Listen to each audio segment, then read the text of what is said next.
అమూల్య ఇంకా దండం పెడుతూ వాళ్ళ నాన్న దగ్గర వేడుకుంటూ ఉంటుంది. ప్లీజ్ నాన్న నన్ను క్షమించు అని రామరాజు కాళ్ళు పట్టుకుంటూ ఉంటే రామరాజు ఒక్కసారిగా వెనక్కి వెళ్తాడు.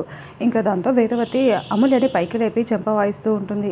ఇంత పని చేసావే, నా కడుపున చెడబుట్టావు, అసలు నువ్వు ఎందుకు బ్రతుకున్నావే, ఆ రోజే పుట్టినప్పుడే చనిపోయినా బాగుండేది అని వేదవతి ఏడుస్తూ అమూల్యని బాగా తిడుతూ ఉంటుంది. ఇంకా ఇదంతా పైనుండి చూస్తున్న ప్రభావతి సేనాపతి వాళ్ళు ఆ రోజు వేదవతి చేసిన పని గుర్తు చేసుకుంటూ ఉంటారు. ఇంకా వాళ్ళ పెద్దమ్మ, ఏంటే ఇలా మాట్లాడుతున్నావు, నువ్వు కూడా అలా చేస్తావు, ఇతన్ని పెళ్లి చేసుకుంటావు, ప్రేమిస్తావని మేము అనుకున్నామా, నువ్వు చేసుకోలేదా అని అంటూ ఉంటే ఇంకా వేదవతి ఒక్కసారిగా సైలెంట్ అయిపోతుంది. ఇంకా ఆ తర్వాత రామరాజు వాళ్ళు ఇంటి లోపలికి వస్తారు.